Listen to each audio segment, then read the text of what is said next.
Parece pintura, pero non é tal. Esa é a maxia deste obradoiro infantil celebrado esta mañá no marco da Festa do Libro de Pontevedra. A actividade está moi vinculada coa literatura, xa que a creatividade naceu despois da lectura dun conto que tiña un protagonista moi especial, un elefante de moitas cores.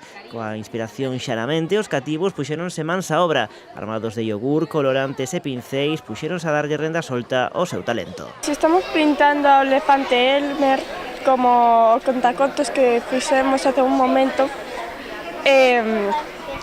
fixemos con yogur e pinturas, se pode comer. Es aquí la trompa, una pata, otra pata y la cola. Con yogur. Se hace con yogur y un poco de pintura comestible. Está rica.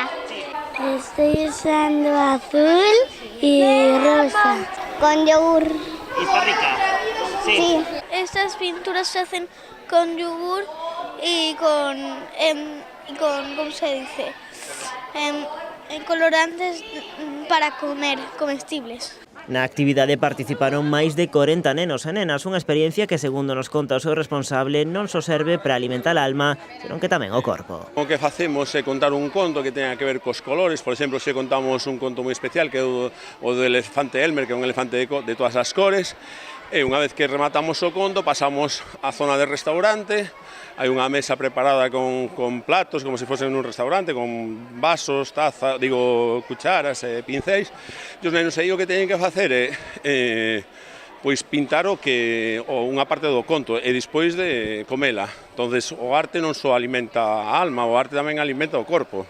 O obradoiro gustou tanto a pequenos como a maiores. Moitos pais, nais ou mesmo avós axudaronlle os nenos a facer as mesturas das pinturas comestibles. Para eles, agora que chegaron as vacacións, este tipo de actividades permiten ter os nenos entretidos ao tempo que aprenden cousas novas. Pois é unha actividade fantástica porque para un día como hoxe que aínda non comezaron os campamentos de verán e demais, pois para as familias pois é unha forma de ter entretidos os rapaces. Son moi diferentes, sí, me gusta mucho y lo agradecemos muchísimo porque además están con otros niños y hacen estas cosas que no hacen en la escuela. E todo isto sen esquecer onde estamos, na Festa dos Libros, na que as letras, como non podía ser doutro xeito, son as auténticas protagonistas, tamén nos obradoiros paralelos que se están a organizar. Unha actividade vinculada á Festa dos Libros, unha actividade dedicada a que os nenos descubran os cores, a actividade de familia, porque son os pais os que lle fan os colores, os que lle axudan, o sea, unha colaboración, é unha actividade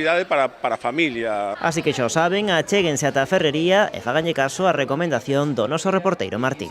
Venid a la Festa dos Libros y pasarlo genial.